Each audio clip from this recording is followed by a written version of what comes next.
I mean, there's not much to say. I just like, you ever just feel so annoyed that like nothing works Yeah. Yeah. all the time?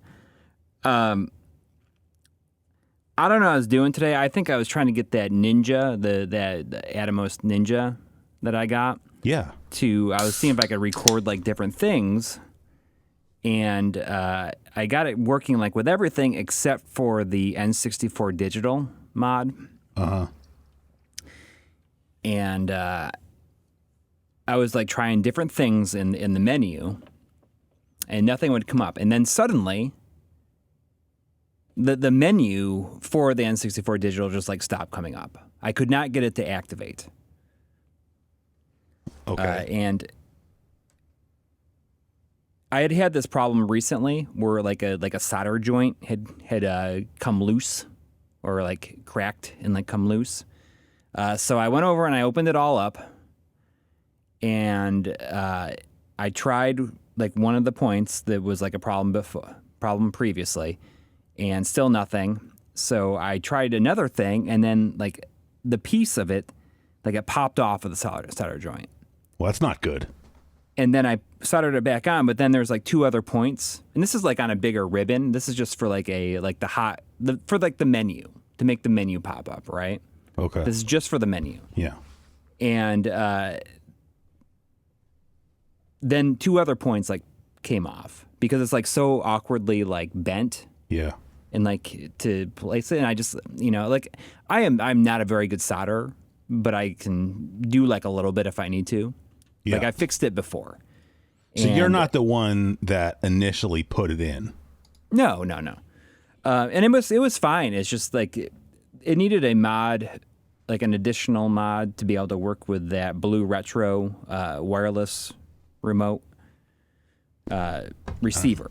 Okay. So you can connect Bluetooth controllers. And what I wanted to specifically do is I used the N64 Nintendo Switch Online N64 controller. So it's like an official Nintendo controller. Yeah. Official N64 controller, and I can use it with this, and it's just wireless. And it's a pretty good setup. Yeah.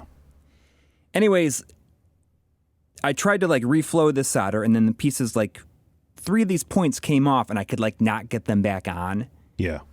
And I don't know if it was just I could not get it to work. And I was like working on it for like an hour and a half. Yeah. Just to like these, like something that should have been super simple. And eventually I'm just like, F it. And I like, wow. I put it, you can beep that if you want, but I was pissed. And then, so I'm just going to shelve it for now. And I like got out my older Ultra HDMI system. And I'm like, I'll just use that. Why can't you just use a regular ass N64 RGB modded and just put it because through an upscaler? It is. You just have the HDMI, like basically I use the HDMI for capture. But I can play on a CRT at the same time. Okay. And like I just got my older Ultra HDMI. I'm like, I'm just going to use that. And I updated the firmware on it, and everything was good. And I like walked away from it, came back, turned it back on, and like then I wasn't getting any picture from the Ultra HDMI. And I'm like, my HDMI switcher is like acknowledging that there's something. I just couldn't get anything to appear on my TV. Yeah. So I got out like a big long cable, and I plugged it directly into my TV, and then it worked. And then I plugged in the other cable back in, and then it worked.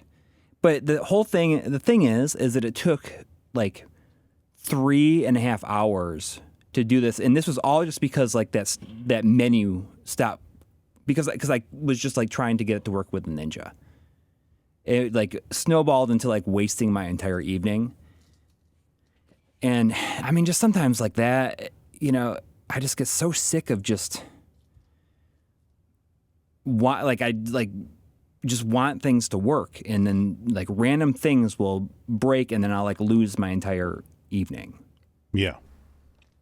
Don't you think that's no real rhyme or reason? And I wonder if it's just completely like making me sick of like this whole thing. Sometimes when shit like that happens, I'm sorry about the language, but I was just like fired up. I was just so pissed because it's like my whole night. Yeah. Like before we recorded this was just, it happened like right before dinner. So I'm sitting there at dinner thinking like, I want to get back to this. I want to just get it done, fix it and just get it done. And then, so I eat and then I go back down here and then it just like takes up, from 5:30 until 9:30, which it is right now. I don't know. I feel like if I had been in your shoes, I would have been a lot more concerned if it was anything other than the Nintendo 64. That's exactly it. It's the universe telling you not to play that piece of crap. I know, but you never know when you might need it. That's the thing. Like I just never know when I might need it for something. And I'm totally fine like using that Ultra HDMI mod because it's totally fine. And it's good, it's good. I use it for a long time. But I was just annoyed that just like whatever happened, like just why did they have to happen? Just like waste my night. But that happens like all the time. Like things will just stop working for no reason. Yeah.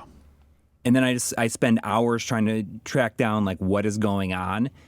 And I mean, sometimes it's like, like maybe a cable went bad. Like some random cable. Like, sure. How do cables go bad? How do cables stop working? I mean, like, I guess in the connector parts. Or something, right? From you. No, I mean, like things that have just know. like never I get been it. like they plugged in one time. Yeah.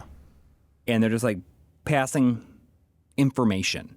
And like, how does that stop working? I get it. I'm not gonna name names, but there's a certain company that makes retro gaming cables. That I don't buy their cables anymore because I've had multiple go bad on me. Because they just stopped working. I don't even understand. Yeah. I don't understand how it happens. And you know what? What's stupid is that I should know why that happens. I mean, I don't know because, if that's true. But. I mean, I feel like everybody's like,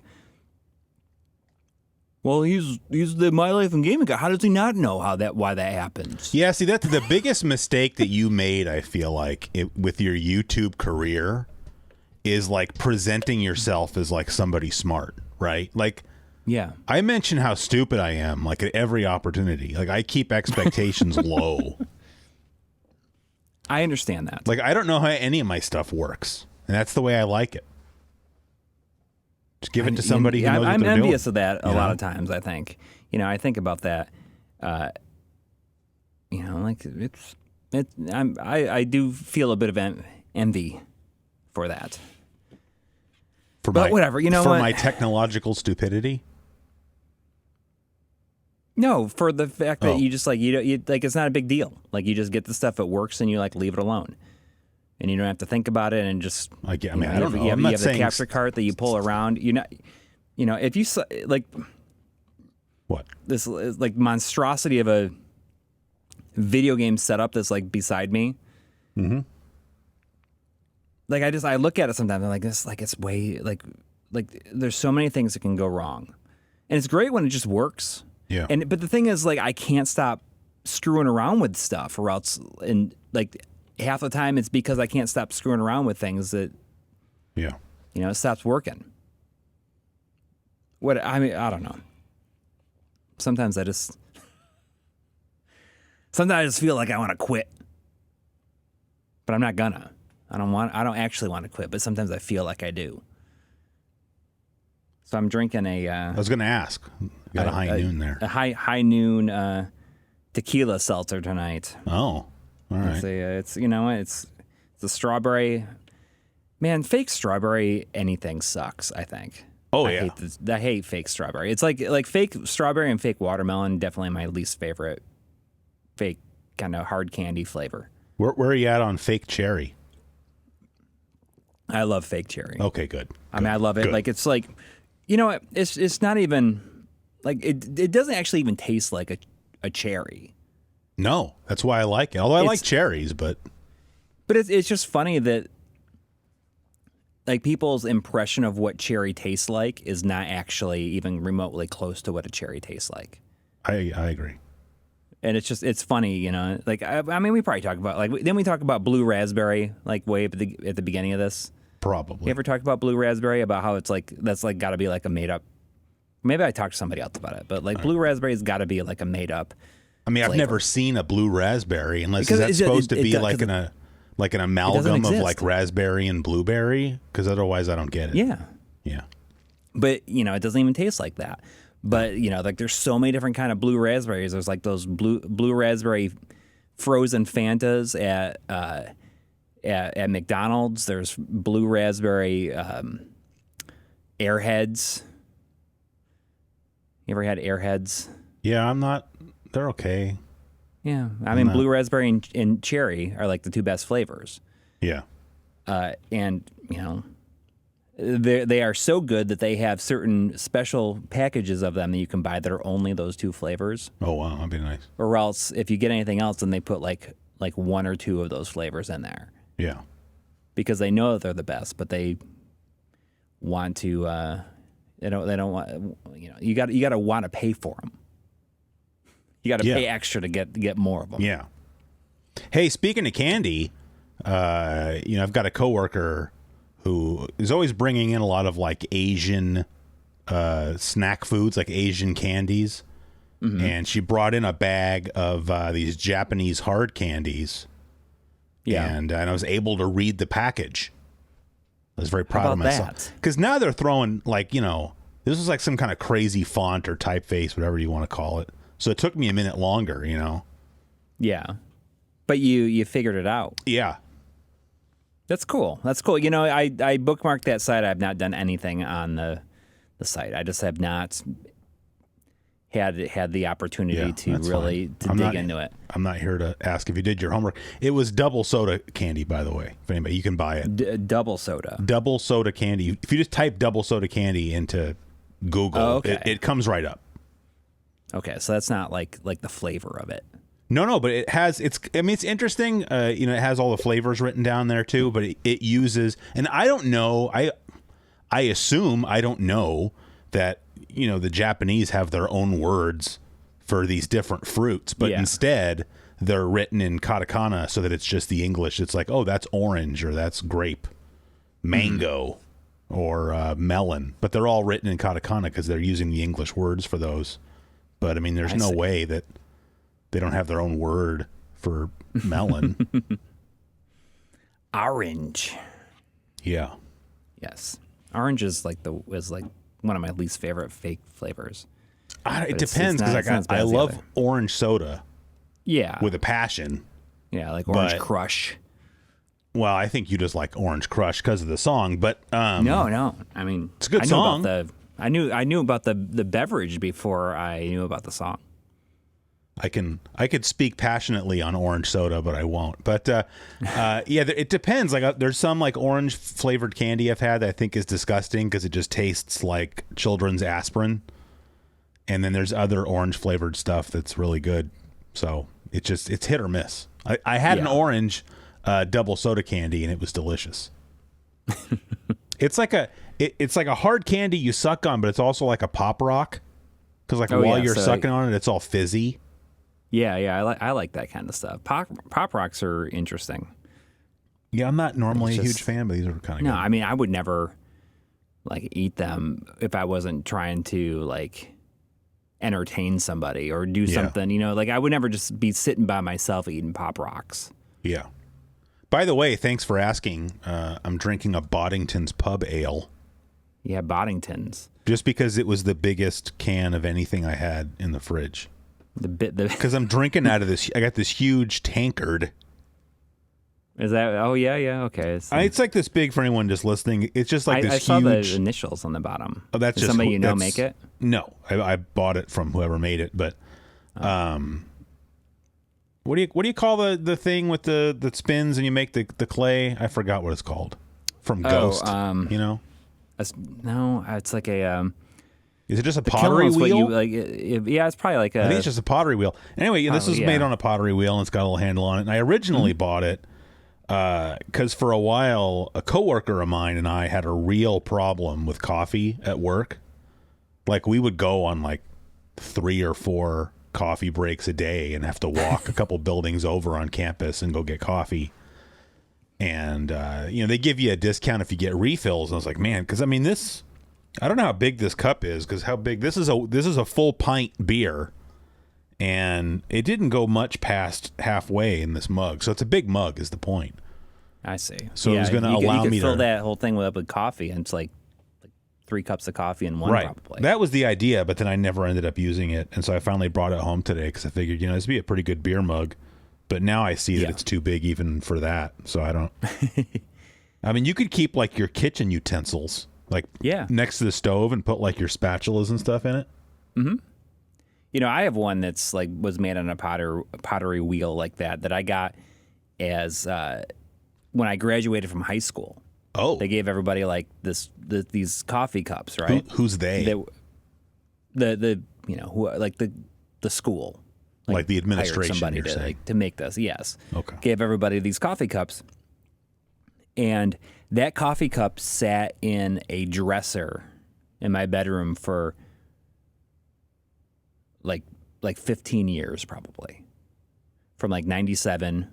You just never used it? Probably, yeah, probably to like 2000 till I moved here. I think probably to like 2014, so almost like 20 years.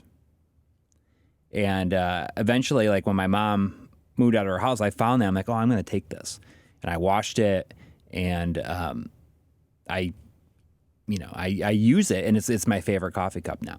Oh, I use it all the time. You should have it on the show sometime so I can see I should, it. But I mean, I can't have coffee at 9:40 at night, or else I'll be up. It was your idea to record it, No, it's good. There's football, I like it. There's football on right now, but anyway, you should put whatever game is being played that night on Monday Night Football on your Mr. Arcade behind you, and just like have a Madden. How do you do that game? Oh! I see what you're saying. Just have it play itself. That'd be kind of cool. Yeah, just have it going in the background. So I don't have too much to talk about today, but I did have something I wanted to bring up that I thought you would be excited to talk about. Okay. So I've never played a game from this franchise before. Mm-hmm. But if my memory serves me, I believe this is a franchise that you're a pretty big fan of. I finally started playing the HD remake of the first Yakuza game. Oh, okay. So that's that Yakuza Kiwami, yeah, on PS4. This is really interesting because I kind of had something written down that I wanted to talk to you about, because I mean it would like roll in perfectly to this. Oh. Are you playing it because the members of the Insert Credit podcast are a huge fan of the series? No, I've never listened to that podcast. Sorry, thanks for outing me. No, actually, I'm playing it for kind of a weird reason, actually, but it is one of the mini games, as you know, in that game and probably other Yakuza games, is you can play Koi Koi, which is a Hanafuda game. Mm-hmm. Oh, okay. And I'm doing some research, and I need to become knowledgeable on Hanafuda and some of the various games that you can play with those cards for, I'm not going to say why, but for reasons that should be obvious to literally anyone that knows anything about video game history. And so I don't know how I think I was just looking up online. I think I must have seen a video or something, and that's how I found out that you can play it in that game. And I had just recently bought, it's called Yakuza Origins, I think. It's like this digital bundle. Okay. And so you get probably has 1, 2. You get 0, which is kind of weird, I guess, but it makes sense. You get 0, and then you get Kiwami, and then Kiwami 2, which is so you're basically getting episodes 0, 1, and 2. Right. And then you can get the HD collection, which has 3, 4, and 5 on it.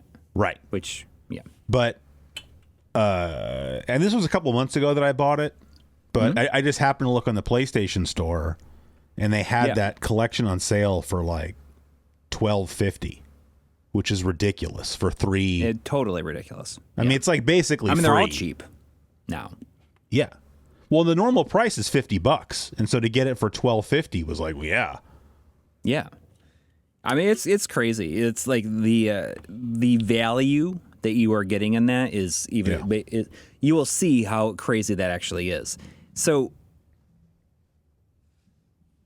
I have not played Zero. Everyone says, "Oh, you should start with Zero." No, see, I'm trying to. I want to. If I'm going to keep playing them, I just want to play them in the order they came out. There you go. That's exactly what I'm doing. So, like 1, 2, 3, 4, 5, then 0, then 6. Yeah. Although you could, I mean, technically, Kiwami 2, I think, came out like after 0, but like I don't really consider that. I thought Kiwami 2 was just a remake of Yakuza 2. It is. So then, yeah, that's. But what I mean is, like, you're doing what I do. Like, so you're playing Kiwami 1, Kiwami 2. Then you'll play like 3, 4, 5. Then you'll play 0. Yeah. Then you'll play 6. Yeah. And then Like a Dragon. Yeah. Which is, now, as you know, like that is the Japanese name of the Japanese series, name, and they've switched over to that. But I mean, when I say I'm playing them in release order, like obviously I'm not playing the PS2 versions. Yeah, I have no interest in doing of 1 that. and 2. Which from what I understand, though, I think that they, in some ways, are better because they have to cut out stuff and they change the music a bit. Oh, but I mean, there's a whole thing about it. Well, I mean, part of the reason I'm playing, I want to learn. I'm going to use the game to learn how to play Koi Koi, but I also want to get footage of it. Okay. So I want to have the HD footage. Yeah. But I also I've been wanting to play the game, and this is more of an excuse because we all have our backlog of games we haven't gotten to. Yeah. And this is like an excuse. Oh well, now I have to play this game. So it was an action forcing event. Mm-hmm. But I think is going to be really interesting is that I think that you're really going to like it. Dude, I've already put quite a few hours into it. I didn't just start, I haven't just been playing it for 30 minutes or anything. I mean, I've been playing it. Okay. I've been like, I've been playing it for like entire evenings. So you've definitely noticed how it can go from being like ultra serious to like what even is going on. Yeah. But the thing is like in a lot of games that would throw you off. But in here, like in that world, you just kind of accept it.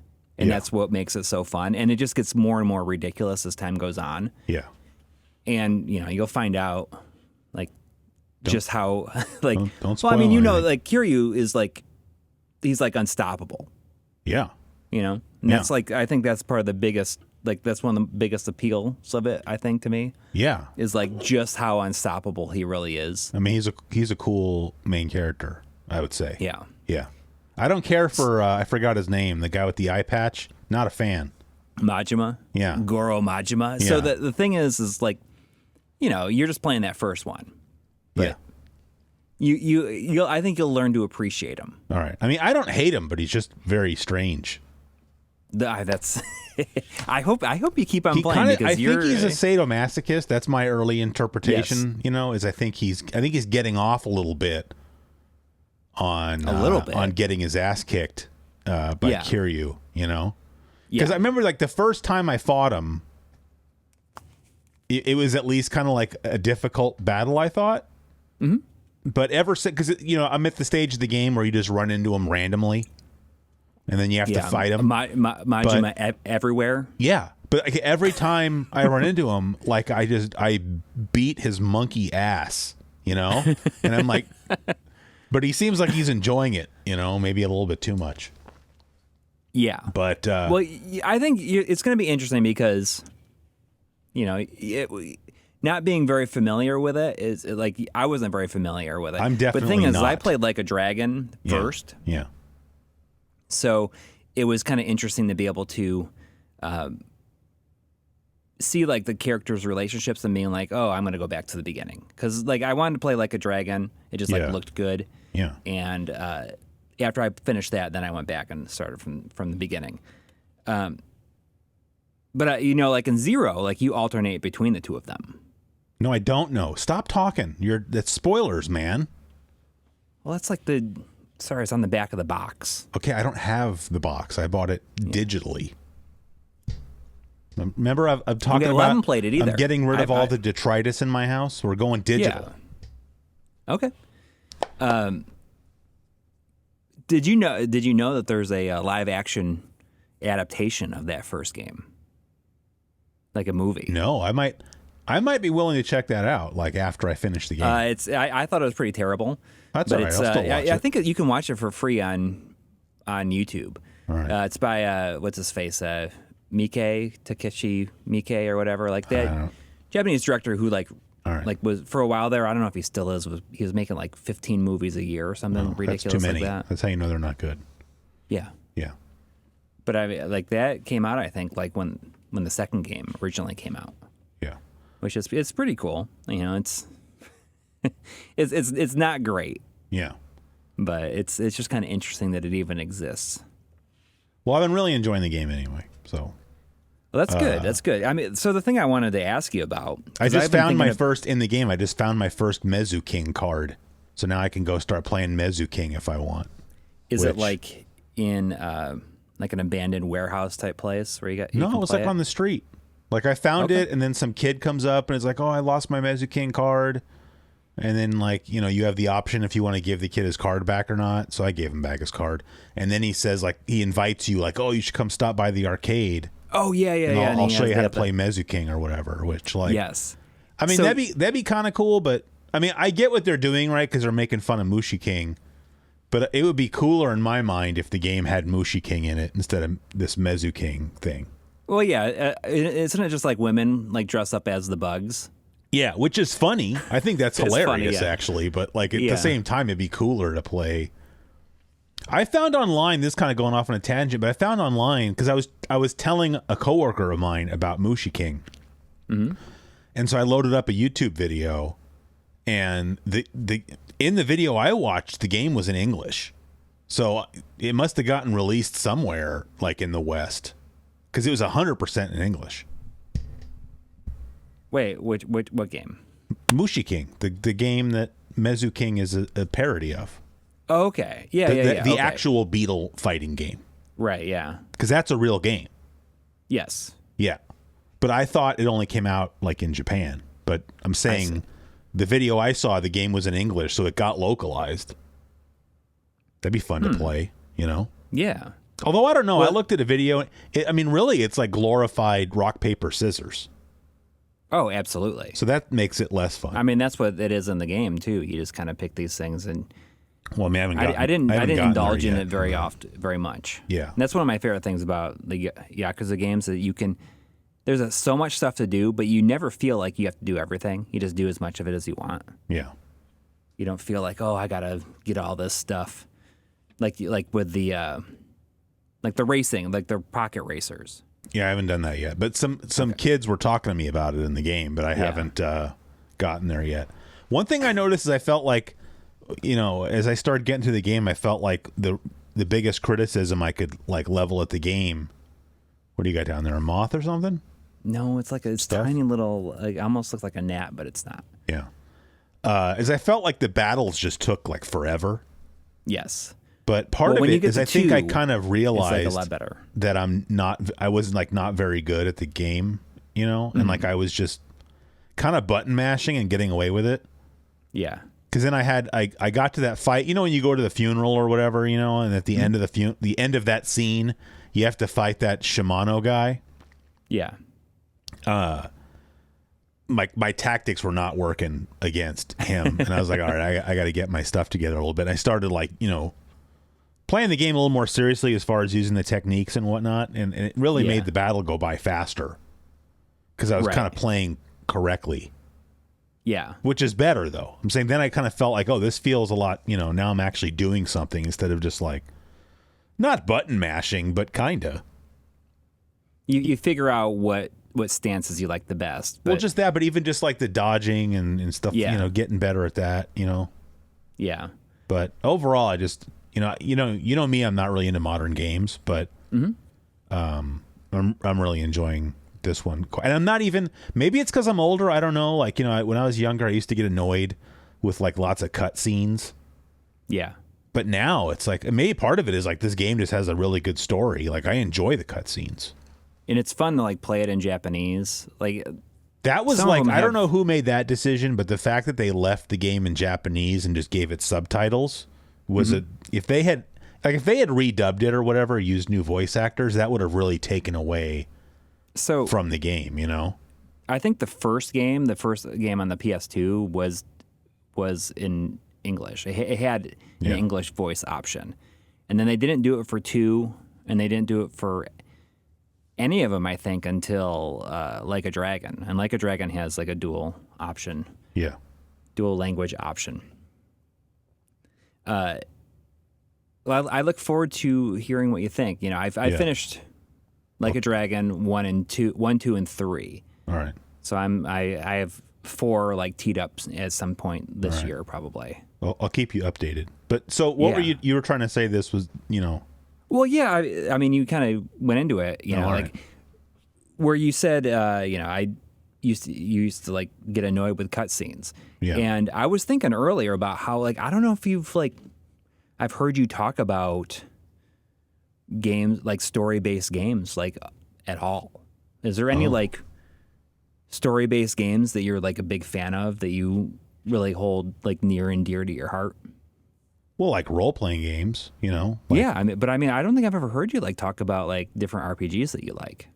I mean, I'm not like Mr. RPG, you know, like some people are. But I mean, like Final Fantasy VII is one of my all-time favorite games. Yeah. And Final Fantasy IX is up there as well. And in both of those cases, I was never... The thing I don't like is when I play a game where I think it's going to be like an action game, and then it has like tons and tons of cutscenes that are constantly interrupting the action. That's what I don't like. Like if you play a role-playing game, you know what you're getting into when you... Right? Yeah. I mean, isn't that why you're playing the game is because it's like an interactive story? So... In general, yeah. Yeah. Now that you say that, like I've heard you definitely talking about. Obviously, we've talked a lot about Final Fantasy VII. What other Final Fantasy games have you played? I mean, the original, of course, Final Fantasy 1. I've played most of the way through Final Fantasy 2, which is what, 4? Yeah, I can't keep them straight. I would say 2. Yeah, I called 4 and 6. I don't like that. It's 2 and 3. I have the cartridges there upstairs. You go. It must be something about people in their 40s who are like, I understand that, you know, it's technically Final Fantasy 4 and Final Fantasy 6, but I just in my mind, they are Final Fantasy 2 and 3, or I say like Final Fantasy 2 4J. Yeah. Or 6J. I just wish they hadn't have done that. Like, just release it here and call it Final Fantasy 4. Nobody's going to care. Well, probably at the time they'll be like, well, what about the other ones? You know, I don't think that they... I don't know. Anyway, shockingly for some, perhaps, I've never really played, or very, very, very little, Final Fantasy 3. Even though really? I know everybody says how awesome it is. I know I got to play it. I just haven't. 4 is the best one. I used to think that 4 was the best, then I thought that 6 was the best, but now I think 4 is probably my favorite. I mean, I really enjoyed 2 slash 4. 2 because we talked before about 8. I remember that because I think we had agreed that maybe at some point we would both give the game another chance. Yes, it's funny. I went through and separated out all the PlayStation games that I'm getting rid of. And it's funny. Originally, I was only going to keep 7, 9, and Tactics, and everything else I was going to get rid of. And I just couldn't do it, so I kept because I have like I have every Final Fantasy game that came out on the PlayStation, and I'm like I got to keep those together, so I put those back on the shelf. I think it's a good choice. Yeah, I'm still getting rid of like most of my PlayStation games. PS1 stuff. Yeah. It's not. I did it over the weekend. In fact, you should be happy to hear that I did all of this while listening to 2 of the 3 mini discs that you sent me. Oh. I was upstairs, in the upstairs office there or whatever, the original CGQ HQ, and just taking the stuff off the shelf I'm getting rid of, taking other things out of the closet that I can now put up on the shelf. So that was nice. Got all my Dreamcast games out of there. Getting rid of those. Get them out of there. Yeah. But I enjoyed... So I listened to the The first one I listened to was the was it synthwave, right? Yeah. Synthwave sampler. Mm-hmm. I listened to that. What? That's what you wrote. Oh, I know. All I right. just think it's like a funny name. Yeah. Well, so I ended up making. I didn't realize you were sending me like label maker labels, and I have lots of extra mini disc labels. So I actually wrote out. I actually bought a special pen with like a tip that's like so fine you can't even see it with your naked eye. You know, because the mini disc labels. I'm talking about the end labels. Yeah, yeah. I mean, they've got to be like 3 millimeters tall. I mean, they're really tiny. And so I wrote, it says Coury's synthwave sampler and stuck that on the end label there. And I really enjoyed that one. Mm-hmm. And then next I listened to that Sega arranged music. Yeah. But I was going to ask you, where did that come from? Where did all that music come from? So most of it is like the Sega SST band, which is like their in-house band. Yeah. Or they did their own stuff afterwards, and they go by the name Blind Spot. Oh. So it's just like, it's like it was their in-house band. Okay. But I mean, this was like released on like some CDs or? Mm-hmm. Yeah. I got some CDs, and okay. Some of them were from like other CDs that like I don't have some of the Blind Spot ones. Like that Quartet one is on like Blind Spot's like 4th album or something like that. Yeah. And that's like my favorite song on there. Oh. Well, I really enjoyed that disc as well. I you laid them out in a good order too. I thought. I don't know how much. I don't know if you put any thought into that or not, but I thought they flowed together quite well.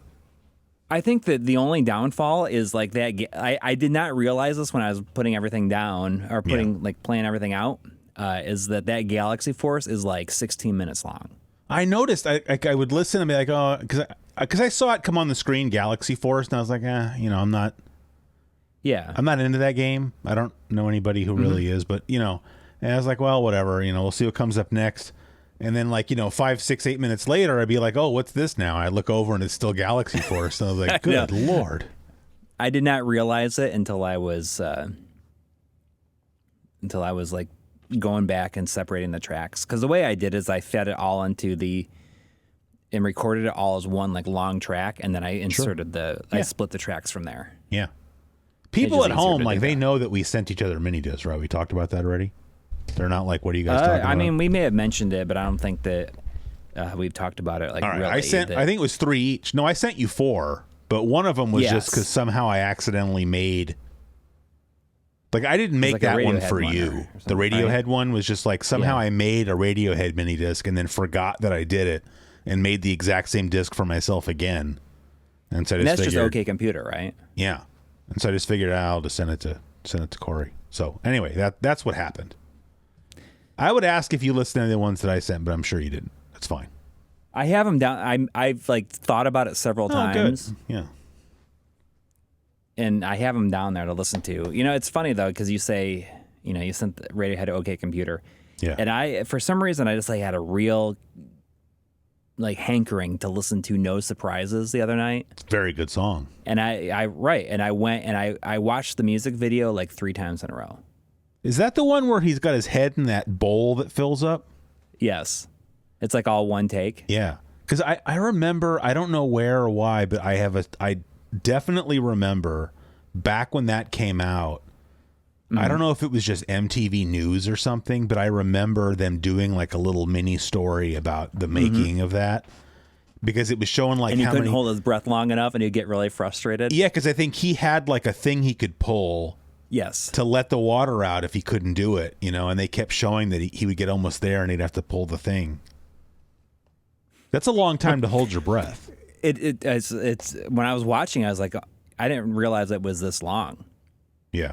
But it's really funny that we both have that memory of that thing, of that same piece of MTV News. Yeah. Because I remember him just doing it repeatedly and getting super annoyed with it and super frustrated. Yeah. But I wonder if they were able to do that in one day, honestly, or I hope so. Holding your breath that long, how if you don't get it on that first take, how do you get that energy back to do it again? Right? It would just get harder, right? The longer you can't do right? it. Yeah. Yeah. Yeah. He probably had to take some sort of like lessons or something like that to do it, leading up to it. So he probably put a lot of effort into it. But I think that watching that is when I kind of realized, that was the first time I realized that, Tom York has like the lazy eye. Yeah. Because I mean, it's just like very front and center in that video. I think the only mini disc that I sent you, besides that, like I said, that one doesn't really count. That was just like, I have an extra one here, have this.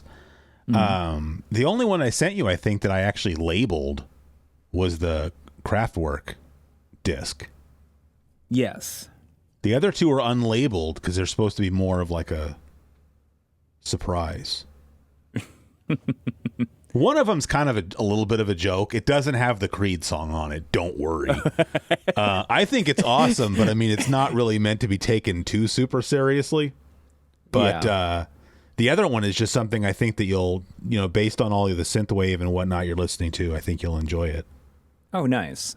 You know what I really wanted to send you is I wanted to make you a mini disc of Double Nickels on the Dime, but I'm so afraid you're not going to like it. And if you tell me you don't like that album, like I'd have a hard time being your friend anymore. What is it? The Minutemen album, Double Nickels on the Dime. We talked about it before. Okay. It barely fits on an 80-minute mini disc. I think you might have to throw out like one song.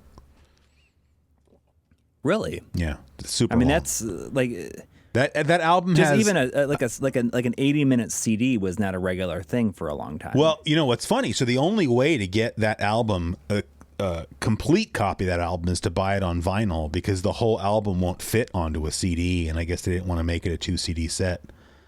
But even because I have it on CD and I have it on vinyl, and the CD has like 43 tracks on it, I think. Wow. Like none of their songs hit the 2-minute mark. But I mean, I don't know. Like, I don't know how, if you're into like punk, I don't really think that they're punk. Well, I don't know. In some ways they're more punk than punk. I don't know, but they're not what you think of when you think of they're there's a lot of crappy punk, and that's not them. But I don't know. It's like you didn't really go for that Modest Mouse album, and I'm like, now you're concerned. Well, I don't. I mean, not that I'm not trying to compare. Comparing Modest bad. Mouse to Minutemen is a very weird comparison, but in some ways, there's a similarity to the vibe. Yeah. With like early Modest Mouse, because they have kind of a little bit of a indie punk edge to their early stuff. I'm like, if you don't like that, I don't know if you're gonna like Minutemen. Even, I mean, it's one of the greatest albums of all time, but. Well, I liked the Modest Mouse, but it's not something. It was fine. Hey, you know what you should? Yeah, and I get it. It's fine. I'm not like a fan. I'm saying, but based on the feedback from that, I'm like, well, I got to tailor my future recommendations. But I know how much you like rock docs. Yeah. There's a really good rock doc about Minutemen, and it's not even 4 hours long. It's like 90 minutes, and you can just watch it on YouTube. So here, is what I think you should do, in my opinion. I think you should watch that first and see if that piques your interest. Because even if you don't like Minutemen, I mean, they interview lots of other people that you would recognize. Yeah. I'll send you a link, but for anybody listening, the documentary is called We Jam Econo. Okay. If you just type We Jam Econo into YouTube, it'll pop right up. Okay. Really good. I started to watch that Tom Petty documentary. It's 4 hours, man. Like I can do a lot. Right. In 4 I thought hours. it was 3 hours, but it's 4 hours. Actually, it's 3 hours 58 minutes. And I'm like, dude, how does this? Thank you for correcting. Oh wow, that thing. Oh, it's on your fancy. Oh, did you get it? You just gotta get all Mr. Miyagi on that thing. I'm just like, got it. I started to watch it, and I was like, I don't know if I can do this right now. I was like falling asleep within like the first 30 minutes. I just like I like Tom Petty enough that maybe even if it was like a 2 hour thing, I check it out. But 4 hours, man, like I can't. I'd have to think real hard about like a band or a musician that I like so much that a 4 hour documentary would be like, yeah. Well, it's got to be 4 hours because like he just did so much. It's true. It's true. I mean, like it feels like the 4 hours is probably if you're going to sit down and watch the whole thing, it's probably justified. Yeah. Yeah. But I mean, that's a lot of time, Betty. That's what I'm saying. For me. So I watched about 45 minutes of it. And I'm like, I'll come back to it because it's streaming for free on Tubi. Oh, Tubi, yeah. Tubi is like I love that name. It's pretty cool. It's more like I think it's hilarious actually because what are we gonna call? What should we call our new streaming service? And someone's like, we should call it Tubi. Let's see what's on Tubi tonight. I just feel like people just like to say Tubi. I'm sure you get these same emails. Sometimes I get these emails from some people started up some new like YouTube competitor, and they're trying to get you to bring your videos over there. That sounds like something like that. Like, just put it on Tubi. You can import your videos, so you don't even have to do anything. You'll just copy everything from YouTube and put it on our site. Yeah, yeah. Because that's like exactly what I want to do.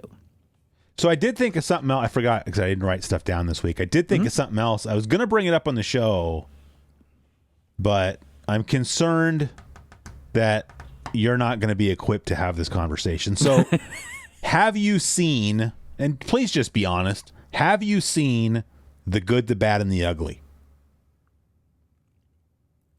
I haven't. Right. I know the theme. Yeah, the that's music. fine. I'm going to wait. You know who a good person to talk about that? I have this suspicion for some reason that if we got Seward back on the show, I think I could have this conversation with Greg. All right. Well, I'm gonna put that on my list. I just feel like if I ask, hey Greg, you ever seen I don't want to be a good and the bad, the bad, and the ugly? He'd be like, yeah, I watched that about the once a year. Man with No Name trilogy poser. Yes. I know. You knew that. That's already pretty good. Yeah. Well, isn't it Good, Bad, and the Ugly, like Fistful of Dollars or something like that? Yeah. Well, Good, Bad, and the Ugly was the third. It was Fistful of Dollars was the first one, and then A Few Dollars More is the second one. Okay. And then Good, the Bad, and the Ugly is the third one. But isn't Unforgiven like in that? What's that? It's not related. Unforgiven is not. Character? Well, I mean, it still has Clint Eastwood in it. Right. But that was like his big, I guess, like return to the genre then. Yes. So yes. So it's almost like a spiritual successor in a way. Well, kind of. I mean, the Dollars trilogy or the Man with No Name trilogy, like those were all directed by the same guy, Sergio Leone, and they all have Ennio Morricone doing the soundtrack for them. I think Eastwood himself, I believe, directed Unforgiven. Good movie, though. Yeah. Yeah. Bet you all three of those are better than the Metallica trilogy of Unforgiven. Oh, I'm sure. Yeah. I got this. I'll check that out though. Well, I'm not trying to give you homework. I just wanted to have a conversation about, I want you to give me homework. It's not how I work here. But I like to do things that people tell me and I don't have to like actually. Really? Because I don't feel like you do most of the things. I feel like it's the opposite. You tell me to do stuff, and I'm like, I'm going to go check that out. Right? I don't know. I've already listened to 2 of the mini discs you sent, and all you've done is, they're down here in the basement. Yeah, they're next to the mini disc player. I've thought about listening to them. Yeah, you thought about it. Anyway, I was gonna say, I got this on my desk here. I've got this RG405M that you sent me. Yeah, I've been enjoying. I saw myself in the reflection really quick there. Oh yeah, there you go. I can do that again. Where are you? There? Is that it? I don't even know. I don't see. There. I saw my. There it is. There it is. Look at that. I can see that lag. Right. Anyway, I've been enjoying that quite a bit. I'm old, and the slightly larger screen makes a big difference for me. Yeah. Because what did I have? I had a 350 something M3. I don't know what I had, but anyway, since you sent me this one, I gave that one away. The 351. It's a 351M. I think that's what I had. 351. Anyway. I took that down to Armadillo Music. You know where it is, 207 F Street in downtown Davis. Gave that to my buddy Nick. He's just a young guy, And he was probably like, "Oh, this is sweet." Actually, I believe he said it was sick. He's big into using the word sick. You know, and he's one of those guys where you can tell how cool something is by how long the of sick gets drawn out. Sick. Yeah. This is sick. That's really cool. If you go, this is sick, dude. Then it's like, oh, you didn't even really like it that much. Anyway, he was quite appreciative. But I've got this down here on the desk because your buddy Retro Game Core, right? Not my buddy, but I mean, I wish he was my buddy. A little bit. He seems like he wants to be your buddy. Like, he was very appreciative of the fact that you gave him a shout out. I'm sure that he's like, his channel's bigger than us, though, I think. You know, it says a lot about you that that's how you think people view you. Like, that guy doesn't want to be my buddy. His channel's bigger than mine, you know? Like, ooh, I'm so intimidated by Tim Rogers, you know? Dude still pulls his pants down before he takes a dump. We're all human. We're all human. Puts his pants on one leg at a time. Well, maybe. People say that, but you don't think... There's people that probably go both legs at the same time. Yeah. You know? Yeah. Can you imagine, like, that was your routine, is like every day is like you like laid down on your back and... Yeah, you could. Kicked your pants on. Anyway, your possible future buddy there, he did a video about installing different OS on this thing. Yeah. That I guess makes it even more awesome. So I'm gonna do that. You should. I'm excited about that's it. a good. And I think I tried to do it myself on that, and then I was like, I just don't want to deal with it. Like, I just how my. Did you install the screen 353 protector on this thing though?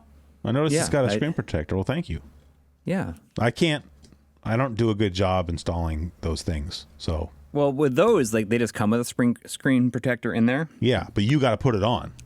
Yes. Yeah, But see, I put it on immediately. Oh, like, all right. From like opening it up. Okay. But you know, Well, you still can have tell is the point. Okay. Yeah. Did I put it on immediately? Yeah. Oh yeah. I was like, man, this got put on like 0 hour. You know. Yeah. Yeah. I'm glad you like it. It's like a good thing to just throw in your backpack or something. That's what I did today, and then I was in my boss walked in on me in my office playing F-Zero-X on it. Did he was like, oh, what are you playing? Or he's like, what are you doing? No, he does not care. No, that's the glory of like having jobs. But he doesn't care like from that. the point of view. He doesn't care that I was doing that, but he also doesn't care what I was doing. Like, he's not going to, oh, what's that? He doesn't care. Yeah. Yeah. If you're like, oh, I'm playing the N64 on this thing. He literally came down. Like, why? He came down the hall. Like, my office is like nowhere near his office. He came all the way down to my office just to talk to me about how cold the water is that comes out of the 3rd floor water fountain. What did he compare it to? Did he say it was? Well, no, I had told him one time there was this Reddit thread where somebody was going around campus and like rating all of the water fountains on campus, because we were going through like a heat wave, right? And so it's like, okay, I've gone to all these different, because like this campus I work on is very large, you know? Yeah. And so lots of buildings, lots of water fountains. This person was going through there and rating them all. And I mentioned that in our building, and specifically on our floor where our offices are, the water fountain got a very high rating. So he fills up a little metal, he has like a metal water bottle that he fills up. And so he had to come down the hall to show me. He's like, check it out. It's already all sweaty. I mean, that's why I love the guy. That's what he's excited about. Not about F-Zero-X on a handheld device. No, he's not into that. He knows about like Frogger is all I know. Yeah. That's all some people need to know. Yeah. I mean, he's like 60 years old, you know, so he's old. He was playing Frogger back when it was like current gen, probably. Imagine it being like all downhill from there, from Froggers. Like, none of this other stuff intrigues me at all. What, Yakuza? No, I mean, but you think your boss would like Yakuza if he sat down and played it? I don't know. Probably not, but that's the other thing I was going to say about Yakuza. And this is like coincidental. Like, I know I'm like Mr. Action Button fanboy now, but he used a lot of footage from Yakuza Kiwami as like B-roll in the Boku no Natsuyasumi video. Mm-hmm. So it's interesting because now I'm playing the game like, oh, I remember this scene. Like, 'cause he used this scene when he was talking about, whatever. That's why I'm surprised you haven't listened to Insert Credit. I don't really listen to podcasts, man. I know, but I mean, much. if you want to hear Tim Rogers talk for 2 hours about whatever, then. But then I have to listen. That's like the real Tim Rogers, right?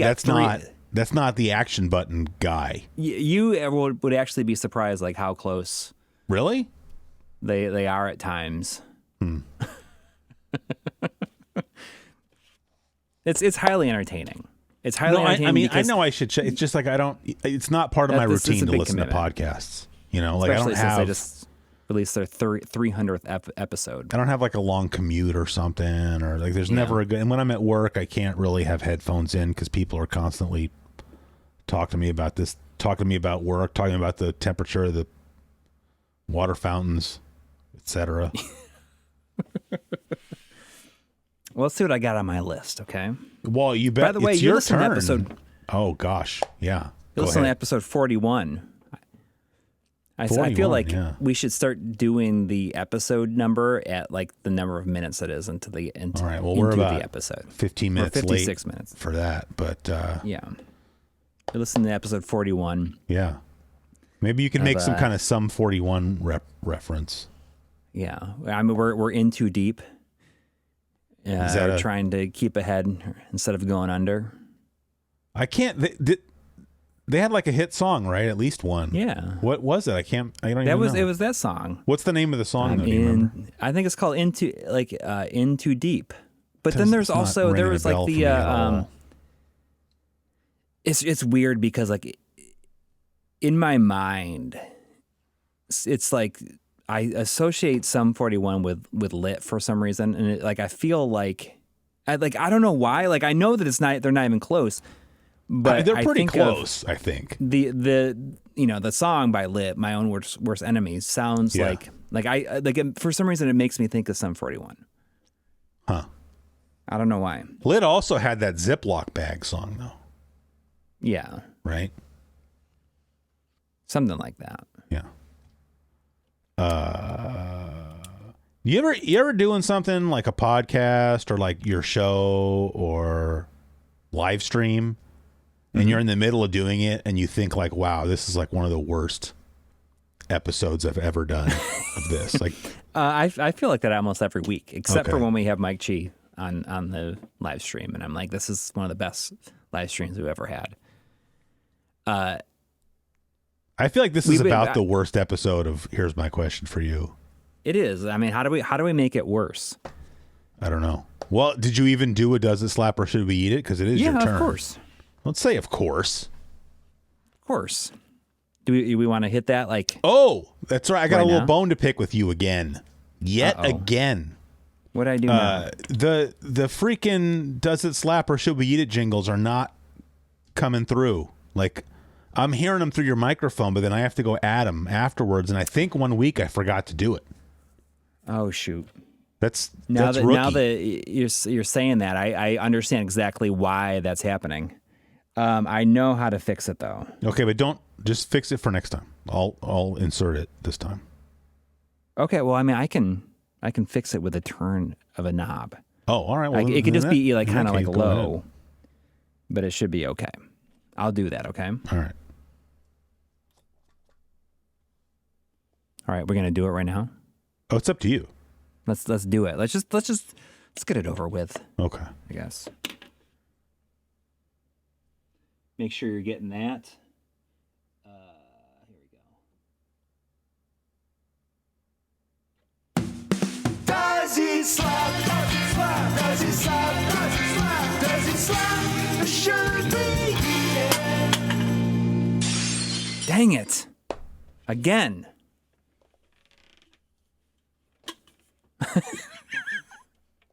Every week it's something. Is it your turn or is it my? Now I'm second guessing myself, and I feel like it's my turn. gotta- But I don't have anything, so because I do. I because I got thought a real it was your basic turn, one. but now that we're It's- sitting it's- here, I think it is my turn. But oh well. No, I think that it was last week was your turn. And you asked me a video game one because you asked me like last week. You asked me about Shantae, Kirby, or right. Crash Bandicoot. Right. About Crash Bandicoot. Yeah. All right, I get got lit something up that's a like lot. very similar. Back when people still watched my show, I used to get lit up a lot for the way I say Bandicoot. Bandicoot. Yeah, I could imagine giving you some shit for it. Bandicoot. Yeah. It's like the same people who like say Louisville. How are you supposed to say it? You're supposed to say Louisville. I didn't even know that. Well, there you go. My wife always says Louisville. I'm gonna go down There's to a- Louisville. No, you're supposed to say Louisville. What? Oh! What about? I know you're not from New Jersey, but what about Newark versus Newark? Newark. Yeah, they don't say Newark. They say like Nork or something like Okay. that. Okay. Well, I mean, that's fine.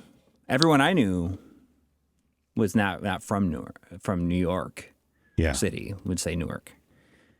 Doesn't It's matter. like Nevada versus Nevada. Like I always said Nevada, and then I started Yeah, I'd having say to go to Nevada. Reno a lot for work, Yeah. and I had to go in like while I didn't go to Nevada for this, but while I was there for work, I had to go into Office Depot to get something, and I mentioned something about Nevada, and the clerk informed me nicely, they weren't being a jerk, that we actually say Nevada, and if you call it Nevada, that's how we can tell you're not from here. And I was like, oh, that's good to know. So now I say Nevada, not Nevada. And you say Office Depot. My father-in-law as opposed says, to what? My father-in-law says when he talks about Home Depot, he says Home Depot. I've never heard anybody say that in my life. Now you have. What about Target versus Target? Oh, come on. All right. Anyway, All right, so I got a video game themed one. It's very similar to your one last week, but I feel like all right. it'll be interesting. Okay. All Do I right. need to write this down? You think? No, Okay. you don't need to write it All down. right. Hang on. Oh, good. All right. Good Lord. So, All right. Street Fighter, Yeah. Mortal Kombat, Yeah. or Tekken? Oh, that's easy. I'm keeping Street Fighter. It's not even close. Okay. Yeah. I mean, I this is the same thing. It wouldn't even be close for me either, but you never know. Although, I mean, I don't know. For me, I mean, Tekken for me is like an easy eat, not because I don't recognize that it's great for everybody else and whatnot. I've never gotten into Tekken personally. Yeah. The only one I've really played is 3. Yeah. Mortal Kombat, for the longest time, I just couldn't stand Mortal Kombat. To me, it was like the video game version of like an edgelord, Yeah. but I've really grown to appreciate it quite a bit. Like the And, second one, or Just all of them. Yeah. It's so over the top and ridiculous, yeah. with all the fatalities and whatnot that, Mm-hmm. it's not. There was a time when that would have been a super easy eat for me, but now I don't feel that way about Mortal Kombat anymore. But Yeah, it's had a decent amount of staying power, and it's reinvented itself yeah, successfully several times. yeah. But I mean, for me, like the Street Fighter, that's the goat of fighting games. Yeah. And go at. so many other things are just rip-offs, in my Yep. opinion. I agree. Yeah. Have you played any of the newer ones? Have you played anything beyond like Oh, 3? not really. No. Right. Well, it's understandable. I mean, I'm not mean, like a 2 Street is- Fighter aficionado that keeps up with it. Would you put 2 like maybe in your top like 20 of all time? I think I have to. Yeah. That'd be a Did very you have it hard on the list Super to Nintendo? put together. What's that? Did you get it on the Super Nintendo when it came out? I didn't have a Super Nintendo, man. Okay, so you just never. Okay, so you get it on the Genesis. was a What was the Genesis first guy. home version of Street Fighter that you owned? Oh, Oh gosh, like I never had it on the I rented it on the Genesis, but I never owned it.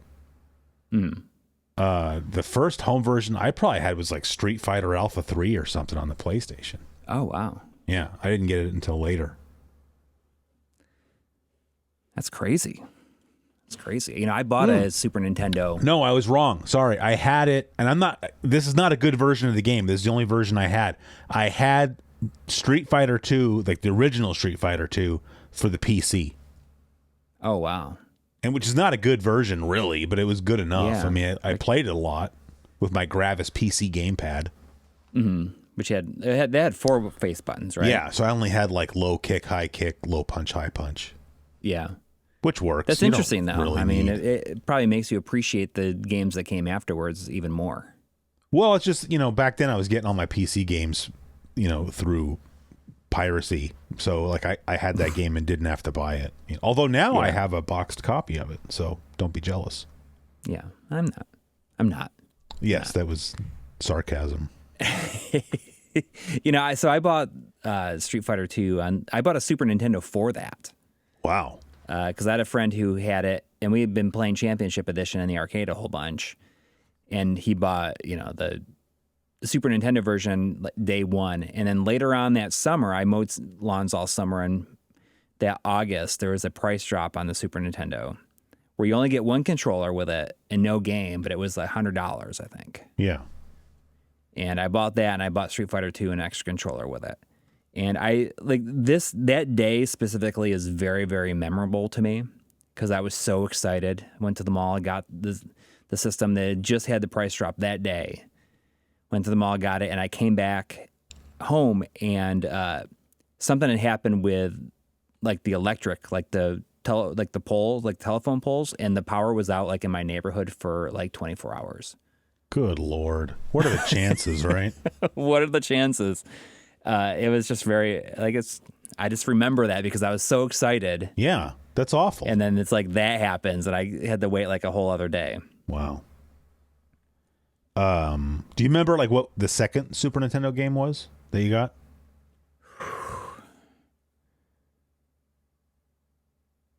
Oh my gosh. I don't know. Like there's a very good chance it was Final Fantasy 2. Yeah. Because I think that I played Lunar and I wanted like another RPG, and there's just like nothing else that I had played. So in where I grew up, there was a like a home video place, Hollywood Video. I don't know if Hollywood Video was anywhere else other. It was kind of like a East Coast or No, we had New York. Hollywood Video here. Okay. Oh no, it wasn't Hollywood Video. It was a Video Factory. Okay, Is I've what it never was heard of called. that one. So that was like, it was kind of a chain, and there was one in Lakewood, New York, and inside of that was this place called Zappers. There was a game store called Zappers, but the thing is they had 10 monitors lined up, like 10 stations of systems, and you could pay 50 cents to play any game in the entire store on one of those monitors for an hour. That's crazy. Like It's crazy. That's a very good deal, It's a very good deal. even back then. Yes. Because you So go through I 50 played cents in the arcade in like 5 minutes at most. I know. So this place was just amazing, though. And I'm pretty sure the Video Factory and Zappers were just kind of like a Western New York thing. And it was like the best. We would just go there and like spend all day there. Yeah. And I played a lot of stuff for the first time there. I played the Need for Speed on the 3DO for the first time on one of those systems. Yeah. But they sold used games. They didn't sell anything new. They sold it was all used and those games. games they were complete, and they were like they were shrink wrapped without the cartridge in it. So you get the cartridge, but you also get like the box and instructions, all the insides, but they were shrink wrapped inside the thing. Yeah. So you could almost like just keep that like that, like shrink wrapped and not need it. And that's where I got Final Fantasy 2 and Secret of Mana there. But man, I would love. I think there's some commercials for Zappers on on YouTube. Yeah. But I would love it if there was like somebody out there that had all this stuff, like photographs of his zappers, because I remember it being very dark with like neon like lining around like along the edges of like shelving and stuff like that. And I wonder if there's like photographs out there of it because I don't know. I just have the PS1 came out when that place was open, and I played Mortal Kombat 3, Ultimate Mortal Kombat 3 on the PlayStation there. I mean, have you looked for pictures or not really? I think I looked on YouTube and found some commercials. Yeah, but I have not really looked for photos. But I've thought about it a lot, and it's just one of those things that if you could go back in time, knowing everything you know now, like I would go there and be just like, just hang out in there. You know, it's just one of those places.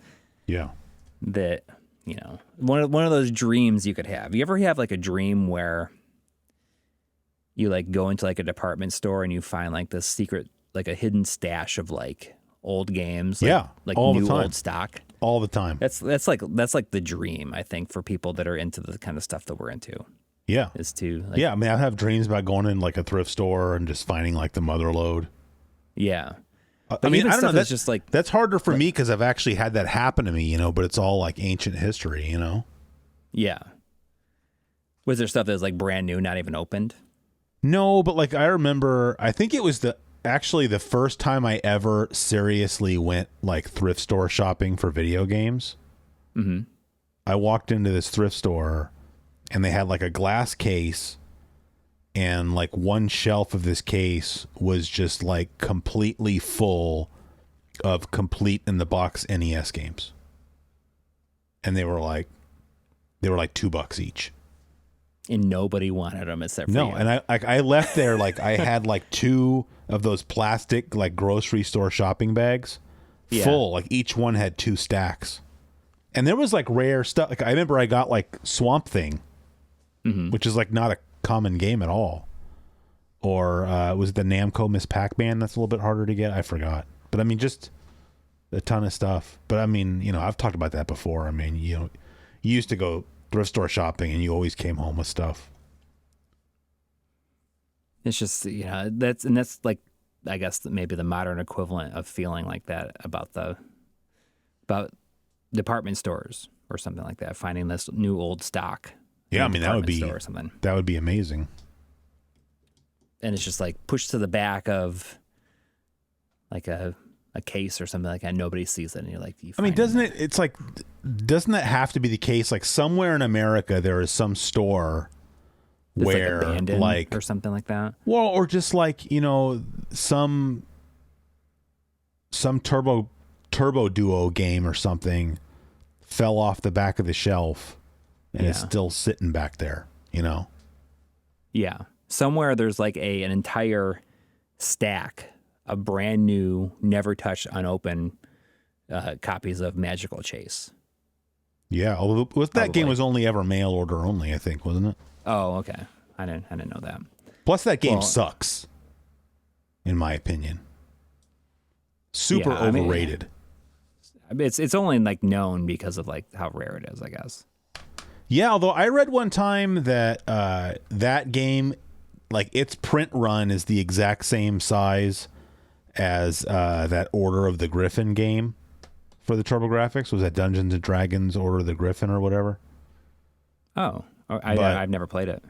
Well, I mean, I'm not saying you should, but I'm saying it's just as rare as Magical Chase, but it's not like $1,000 game or whatever.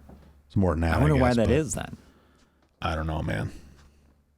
I've tried several times to play that game. Like, I just must be missing something, and I feel like it's very mediocre. Yeah, it's serviceable.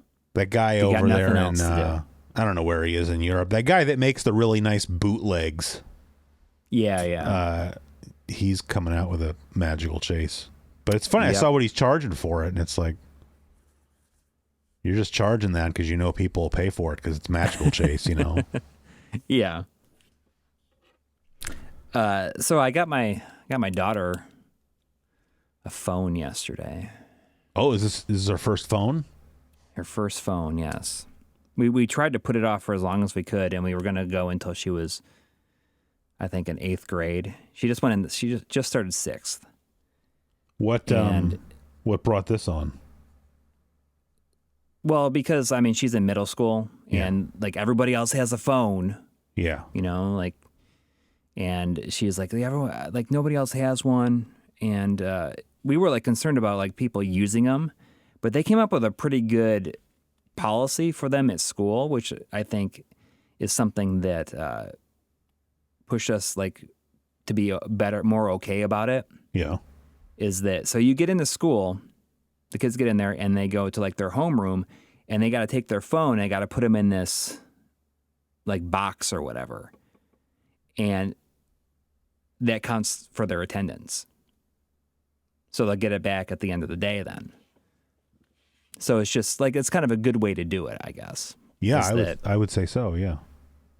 Because if you don't do that, then, you know, you get in trouble in other ways. Right. So it's not worth it, but it's a pretty good way to do it. But, you know, like, so she's, I don't know, like she's 11, and, you know, it's like giving her some more independence. And I feel like with something like that, like with the Find My iPhone and stuff, like I can see where she is. Yeah. So now she's starting to kind of take the dog down to the park and stuff, like on her own. Yeah. She's just kind of, you know, and that's good because that's like getting her out of the house and just doing stuff. Because you were going to put like an AirTag on her at one point. Yeah. Well, I had like an AirTag, like I have one on like a house key or something like that she could take with. Yeah. But it doesn't work like I thought it was going to. It needs to be like in the vicinity of some like another iPhone for it to like bounce off. Oh, I don't understand how AirTags work. So yeah, and not only that, but you can't even like if you add like an AirTag to your like family tracking stuff, like, you know, like all of your Apple stuff like shows up, like all your members of your family, if they have like a phone or something like that, will show up. Yeah. But this only shows up for the person who adds it. Oh. So I think they did that because they don't want to be liable for people like tracking like strangers or something like that. Sure. You know, like, or like stalking people, like, you Yeah. know, like say, you know, I'm going to find out if like, you know, like my significant other is cheating on me or something like that. Right. So what exactly did she get? So, my wife's parents just upgraded their phones, and so they just passed on like their old one. They had like a 12 Max. Oh, Which is like, that's like stupid for like a kid. Like the 12, like one of the like the Max phones, like the full size phones are like that's like far too big for me. yeah. You know, But also, I mean, that's pretty. Why would you need to upgrade from that? Like I don't that's know. still. 'Cause they had a 12 and they, you know, it was time for them to upgrade. But my wife's mom had a 12 mini, which is like there an you go. SE sized. Yes. And so that's what she got. That's like perfect size for her. So who got the Max? Nobody. Nobody. It's just, I don't know. I figured maybe you would take it or something. No, I got a 14 Pro. I don't need to. Oh. I don't need to go backwards. Look at you. I don't want something big like that. Like I am annoyed carrying like the 14 Pro in my pocket. Yeah. And the only reason I got the 14 Pro and before this, the 11 Pro, because at the time they were the smallest ones. Yeah. Like the SE is like the size of phone that I want. Yes. You know, speaking of phones, I mean, I'm not going to go, you know, I already said all my stuff about phones, but it happened today that I forgot my phone and didn't realize it until I was already at work. Mm-hmm. And so I just kind of rolled with it. Yeah. It was nice. I mean, there's certain things that it would be difficult. Like I have to use my phone for work a little bit, but I didn't have to today. The only thing that sucked is that I quit carrying a wallet. I was able to get it to the point where like I have that little wallet that like slaps on the back of your iPhone. Yeah. You know? Yeah. And that's it. That's all I got. Because I have 3 cards in there and I'm good. And so by forgetting my phone today, I also didn't have my wallet. So you couldn't have lunch or anything. Well, like I brought some food with me, but it wasn't really enough. But then I had some Yeah. food in my office that I could eat, but not really very good for you. But so I kind of ate like garbage today, but I did have my phone, and that was kind of nice. Yeah. Well, I don't know how this whole thing is going to go. I mean, she's only had it for a day. She's like Yeah. pretty excited about it, and I can understand how that's exciting. But she's like, "Oh, can I get what apps can I get on this?" You know, she's had an iPad, Yeah. and you know, we talked about that. Like, I think it was like a poor choice to get them iPads. Like when we got them, Well, did you see somebody left a comment? somebody left a comment about that. Yeah, Basically- I was going to say that. Yeah, Saying, basically like, the same thing you were saying. yeah, like they regretted it, and it's just really hard to get them off of it. Which So that is, was, like, it's the whole thing interesting that to was- hear you guys say that, just because I had no, like, that makes way more sense as Yeah, far as oh, yeah. like, you know, why kids It's like a are fight the way every they time. are It's now, like you know? the day is over, you know? Yeah. You know, I used to get that way with like game consoles. Like when I didn't want to stop for the day or something like that, where I'm like really close to the end. And, you know, my brother would be a jerk, would come in and just like power the system off when Yeah. I'm like, and I would like freak out, like throw like Transformers at him and stuff, trying to, I wanted to hurt him. Yeah. And my mom used to call it Nintendo behavior. Oh, You're getting Nintendo behavior. wow. I don't So- think Nintendo would care for that. Nope. Hey, speaking of game consoles, major announcement for you and everybody else. Operation ODE has officially been completed. With the Here, Dreamcast, right? Well, yes, although the last thing that I was waiting just came in today finally. With Was- the Saturn one? What? The Saturn one? Well, I had that already, but I didn't have the mount for it. Okay. So like I got the Dreamcast one came in on Friday, the 3D printed thing from Laser Bear Industries, and so I moved my mode over to the Dreamcast, got that all set up, works great. Oh, I also put I did the fan upgrade. I put the Noctua fan Yeah. in the. I mean, it's probably my biggest thing with the Dreamcast was always just how loud it is. It sounds like a jet engine. Yes, it really. I mean, maybe it shouldn't Yeah. matter, but it's just something that always really bothered me. And so now, between like getting the disk drive out of there and changing the fan, the thing is like dead quiet. So it's awesome. Yeah. And I need to do that on mine. you should. It's super easy. But so then today, because I did all of that, I had my Saturn was kind of taken apart down here. And so I was waiting to get that buttoned up.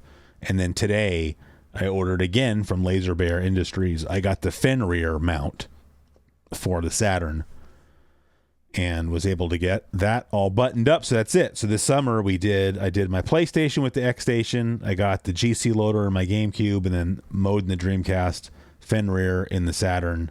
I'm done. Oh, and I got the MC boot thing and the SD card adapter memory card thing going on my PS2 Slim.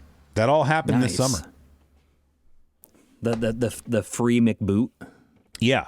Because I had bought that. Like, 'cause I had maybe I still have it. I gotta get rid of it. I don't know. I had a fat PS2 that had a fat hard drive in it and was loading up whatever so I could play this stuff. But that thing was kind of a pain in the butt. I didn't like it. So a while back I forgot who the guy is that sells the little memory card adapters.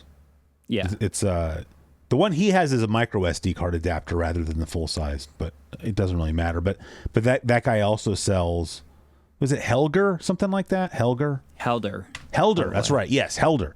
Because then he also sells the free McBoot memory cards. Yeah. And it's like the M2. It's like $20 for the SIO or McBoot something like card, that.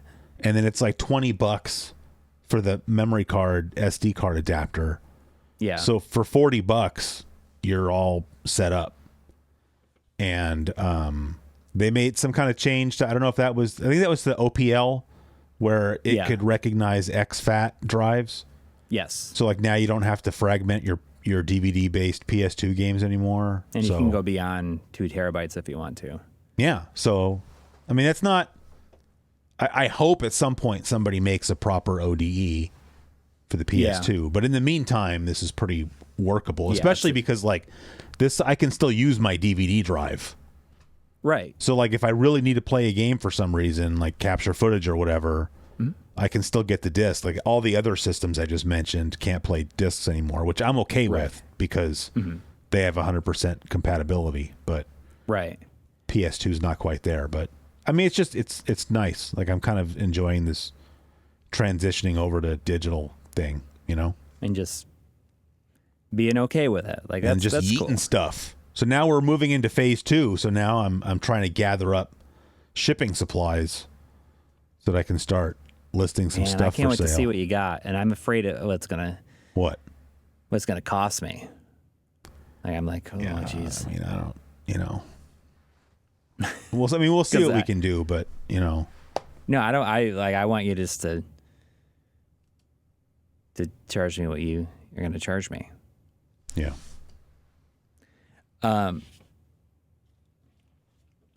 Hey, what do you think about the smell of gasoline? Wow, that's so random. But you know, what's I had funny? that written down. Yeah, like things that are kind of bad for you that you like enjoy the smell of, and I was like, man, gasoline is like one of those things I love the smell of. It just depends. I would say that most of the time I feel the same way, but like I don't like when I'm getting gas. I'm like very careful. Like I do not want gas getting on me anywhere. Like even just a little bit, because it takes forever to get it off of your skin. You know. Yeah. But like while I'm at the gas station filling up and you can kind of smell the gas, definitely enjoy it. Yeah. Yeah. Is there any other like smells that you can think of that are like kind of in that same vein of stuff where it's like, oh, this is like not stuff you should be like breathing into heavily, but it's like, oh, it smells so good though.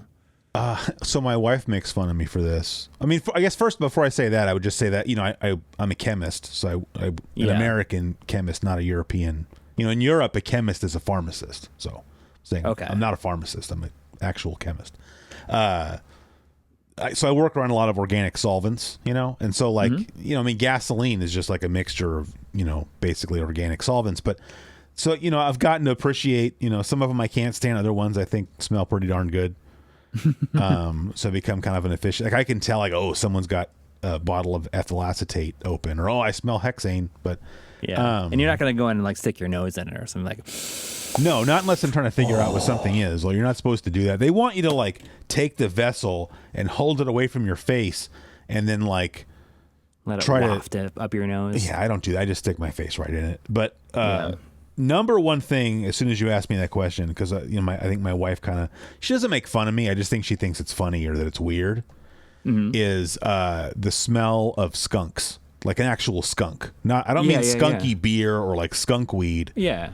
But anytime we're driving and, you know, you're driving on the road, maybe unfortunately some skunk got hit by a car or some skunk just had an occasion to off gas a little bit or whatever. I love that smell. But the reason for that is that for a while when I was a kid, we lived kind of up in the hills where there were skunks. And so anytime I smell a skunk, it instantly reminds me of being like 7, 8 years old. Oh, that's cool. Living where we did. So like I don't find the smell of skunk like objectionable at all. But it's not like I've ever been like sprayed with one. That would be different. Yeah. You ever have a pet that was sprayed by one and came in the house and made the entire house smell like it? No, but I imagine that I would not like that. But, you know, in small doses, I'm saying if I smell skunk, I'm like, ooh, like I might even roll the window down to try to get a little bit more of it, you know? I'll never forget a friend of mine, his dog got sprayed by a skunk. Yeah. And came into the house. Oh, no. Like in that morning. Yeah. And it just like made everything like smell. And then he went to school and smelled like he had been sprayed by a skunk because he was like in such close vicinity to it.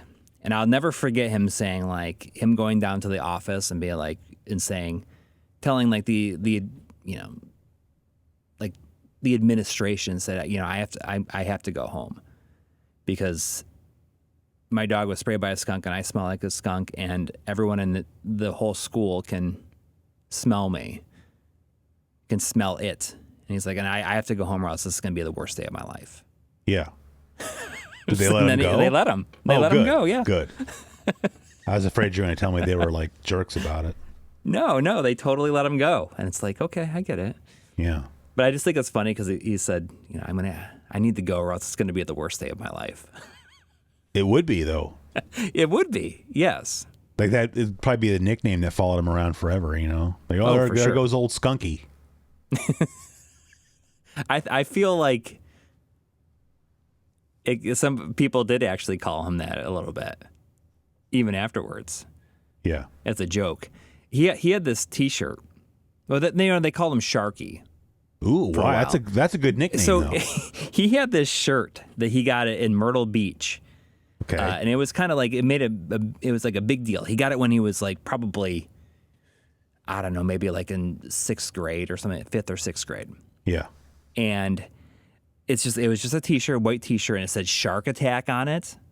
And That's it pretty had like cool. a blood splotch on the side and like also like tooth rips Oh. on it. So it was kind of like ripped on the side, like intentionally Yeah. with a big blood, Yeah. like he had been bitten on his side. No, I get it. Yeah. And and he had this shirt like all the way through. Like he would like wear it as a joke, even like as a senior in high school. Yeah. It's just kind of funny. I guarantee you that he still has it. I mean, I would if I were him. Yeah, That's pretty cool, though. And Sharky's a much better nickname. it is. Like, All because of Shark Attack. yeah. But so he had family down in Myrtle Beach, and one summer I went down to Myrtle Beach with him. We went to stayed somewhere in the Rocky Mountains in North Carolina, and then went down to Myrtle Beach.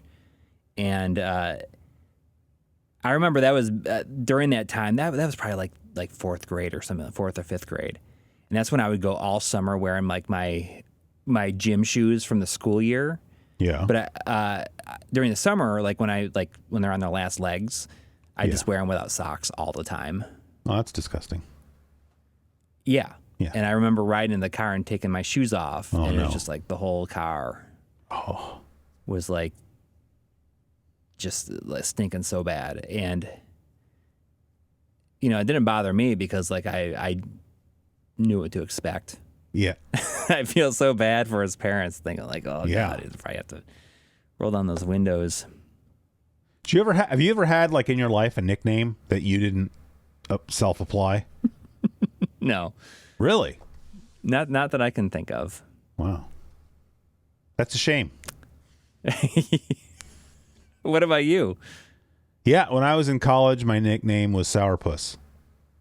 Okay, why? Because I don't know. My friend Dan just decided. sourpuss? In fact, I don't know if you read it. I did that kind of textual review of Altered Beast on my website, and I talked about this guy Dan that I went to college with. And he just felt like I walked around like, I guess if nobody was looking at me, or if I was just walking, I guess now you'd call that like RBF, Real big fish. resting bee face. Resting bitch face. Yeah. Yeah. But this is before that term had not been invented yet. We're talking about like 20 Yeah. years ago. And so he just decided, he thought that I walked around campus with like a sour puss, like a sour face. And so he called me Sourpuss. And like he would always call me that. And that got everybody else in our friend group calling me Sourpuss. It didn't, I guess it's not complimentary, but it didn't really bother me because I felt like we all got along. It's not like it came from a place of malice. And I figured if somebody gives you a nickname, especially with guys, Yeah. there's a certain amount of affection there. If you're worthy of being given a nickname. Yeah. So, Well, if a friend of mine called me, it's funny because like he didn't understand at first, and neither one of us did. Like he would refer to me as the Seaman. Coury, Seaman, and then he as we get a little bit older, he's like, oh, say it too quickly, and it's like, oh, that doesn't. because of the Dreamcast game? No, the Dreamcast isn't even out yet. This is like Oh. so. But I mean, he's like, oh, I can't call you that. And he immediately stopped. I mean, you definitely got to make sure that you're pronouncing. You know, Yes. You can't. You can't gloss over that. What's up, Well, C-Man? Then you're okay. Yeah. Yeah. Yeah. Hey, I've got some excellent news. Yeah. I was able to find finally full-sized 256 gig SD cards. Because I know you said you don't care, but Well, you know, one of my systems most things don't has support like them anymore. What? Most things don't use full-size SD cards. No, I know, but I forgot which system it is. But one of my, I think it is it the play. I don't know. One of my systems has a micro SD card with an adapter in it. Yes, and you hate the adapters, bothers right? me. It just bothers Okay. me. But for a while, these were out of stock. Oh.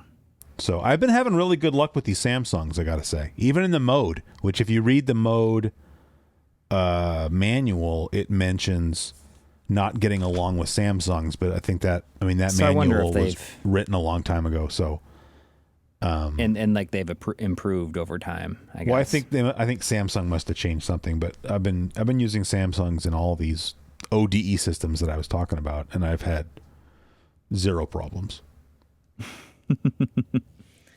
Well, let me take a quick look, see what else I got on my list. I only got 12 more minutes left on my memory card, it looks like. I just looked up at it and saw it. I thought last time we talked, you had like 4 weeks on the memory card. What happened? Because I forgot to switch it back to recording on the memory card too. It was on my audio. I have. Oh, you're talking about your minutes. camera. Sorry. Okay. Yeah. I mean, I don't want to brag. I've got 4 hours and 12 minutes free on my camera. Yeah, and I'm recording in 4K. Yeah. You're recording in 4K. Well, I mean, listen. I'm not recording in 4K. It's well established at this point that I am not a smart man, but I don't understand. But you know what love is. Yeah. It doesn't matter. We had this conversation before. It doesn't matter with this camera if I record at 1080p or 4K, the file sizes are the same. Yes, it makes that's no the same sense to me at all. Yep. So might as well record in 4K, you know? May as well, yes. Because now, I don't know if you've noticed, YouTube's hottest new show is now available in 4K. Yeah, I noticed you put the hot new on the thumbnail, like I suggested. Yeah, that's because of you. Yeah, 100% because of you. I feel kind of bad. I didn't upload a new episode this week. Well, you were hiking again. Well, that was on Thursday. Usually you go hiking on Fridays. Well, this time we went on Thursday, but so I still felt bad. I'm trying to do one every week. I was taking. It's funny because it's because of you. Because as you'll recall, episode 41. And here's my question for you: not being brought to you by Encova, but could be. Because of the mug. Yeah, I know. Get that insurance. Because remember when you were thinking about buying a new camera, you were like, "Yeah, if I can release a new video every 2 weeks, then I think I've kind of earned getting this new camera." Which is like not happening. And then you have not done that at all. But like I've been trying to like really stick to uploading something every week. But I know. I should just do it. I should just do it. Do something. Do something. But sometimes part of the problem is I really wanted to do Jack Nicklaus Turbo Golf. Mm-hmm. But I feel like the viewer numbers for Weekend Rental have been declining. And I kind of thought last week if I did Elevator Action Returns, that would be more of like a crowd pleaser. Yeah. And it kind of wasn't. And so now I feel like if I'm going to do Jack Nicklaus Golf, I might as well just quit. Can I make a suggestion? Then does it have to be a game that you have like that you own? No. I think for the next one you should do Shatterhand. That's on a the NES. Really good game. Yeah, I love that You should game. do that. I feel like it would be Although fun actually to I see. do. Why do you assume? First of all, why do you assume I don't have Shatterhand? I don't know. Do you actually have it? Yeah. Then you should totally do Shatterhand. Yeah. Are you going to sell Shatterhand? Because I'll buy Shatterhand one year. No, I'm not selling Shatterhand. Get your mitts off. Get my Shatterhands off of a Shatterhand, I guess. I don't know why people aren't watching the show anymore, you know? I don't get it. Just got to go for that low-hanging fruit for a couple I weeks. think that's the problem, and that's what I don't want to do. You know, I'm sure if I did, like, weekend rental Super Mario Brothers 3, you know? But, like, come on. How am I going to look at myself in the mirror if I do that, you know? Yeah. I guess you got to just understand that you can only do what you want to do, and it's like if that's okay, if you're okay not doing like going for the easy views, no, I leave that just because you're having more fun. I leave that to others. Yeah. Yeah. Yeah. Yeah. What do you got there? I don't know. I do see what I got here. I'm just thinking if there's anything from last week that I didn't have any. Somebody told me that we were talking last week about McDonald's. Yeah. And how I don't want to have a McDonald's app on my phone to buy food with. Somebody said that makes us sound really old. Huh. I mean, like, okay. Is it does it make a sound older than me wearing these glasses does, you think? I just broke my... Oh, my goodness. My lens just popped out. Wow, we got that on camera, too. I know. I'm sure you can put it right back in. It's no problem. But... Yeah. I mean, the person was not saying that from a place of malice, but these are like my good ones. I can't put it back on. It's like broke. Oh, yeah, you're screwed. You're screwed. Just buy another pair of the same thing. I don't know. Does that make us old? I just think, like, where does it stop? Like, is it? Where does it stop? Am I a grouch because I want to be able to just walk in to a fast food restaurant and order food and go, or drive through the drive-through? Yeah, but I'm saying, why are we bringing a phone? It's like you're making the process needlessly complicated. And I'm the weirdo for thinking that. Like, it's supposed to be fast food. Right. You're adding extra steps. And the thing is, like, I have no objection to going into McDonald's and like using that touch wall. Nope, that's fine with me. Yeah. Yes, I just don't want to do it on my phone because then you don't have any. It's like because the one time we used it, they said they were going to bring it out to the car, and we ended up sitting there forever, and they never brought it out until we went inside and be like, "Oh, you're." It's not just that. It's like there's a reason it's cheaper if you install the app on your phone. It's because they're collecting data.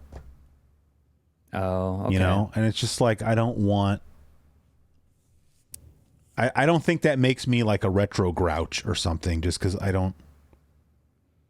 That's like if you went to the grocery store, if you were going, I don't know, what do you have over there, like Kroger or Aldi or whatever the hell you like. If you walked into the store and you saw the sale tags on the shelf, but like in order to get any of those prices, you had to install their app on your phone.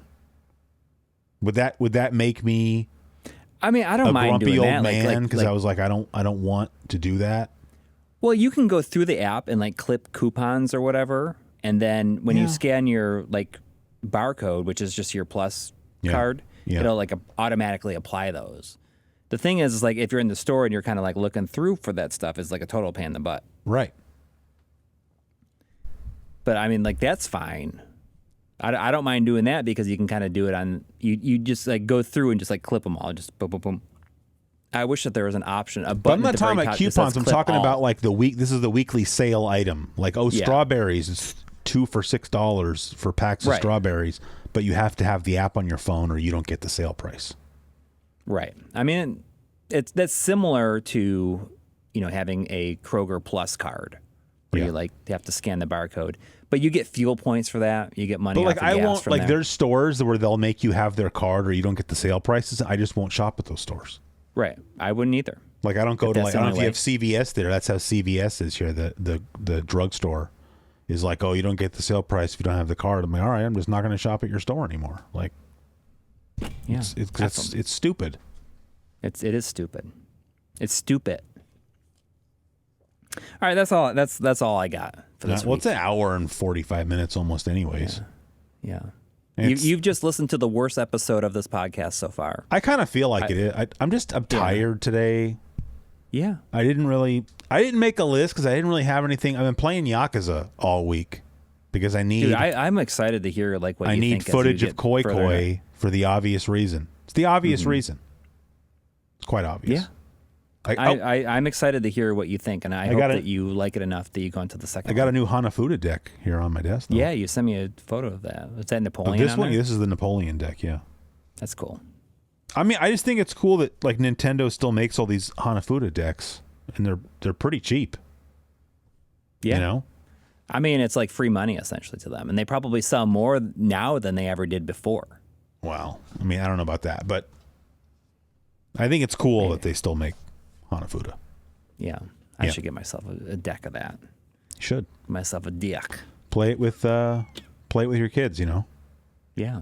I'd have to learn how I mean, to there's play. different. I mean, Koi Koi I think is just 2 players, but there's another game called Hachi Hachi, which means 88 Hachi Hachi or 88, I guess. Yeah. And that's like 3 to 7 players, I think. So you could play that with your kids, you know, and just get because there's a deck you can get where it's the Napoleon deck, except that it's Mario dressed up like Napoleon, and then all the cards, like the artwork has like Mario universe characters on it. So just get that. Your kids will think it's neat, you know. I guess. No, Maybe they, your kids they aren't might. into that I don't stuff. know. I'm sick of everything having Mario on it. If it was like other characters from like other series, I'd be like, well, maybe. Well, it's got like Yoshi, and it's got all the characters. Yeah. I mean, Hey, if you can you want do any funny voices? who, what? Can you do like any funny voices? I don't think so. Okay, I don't know if he did like funny voices because you mentioned Yoshi, and I do like a voice that sounds like Well, Yoshi. why don't you take us out as Yoshi? Okay, well, my kids get a real crack up at it, and it's like not just Yoshi. I was doing it like way before Yoshi had a voice, but my son like was like, "How do you even do that? How do you do that?" And he's been like trying it for years, and he's like starting to kind of get it now. So here's how I talk. Should I do the end of the episode that way? That's what I'm saying. Take it, Okay. you know, end the episode. I have nothing else to say. Have a good week, everybody. Here we go. You've been listening to Here's My Question for You, episode number 41. We'll see you next week. Take care.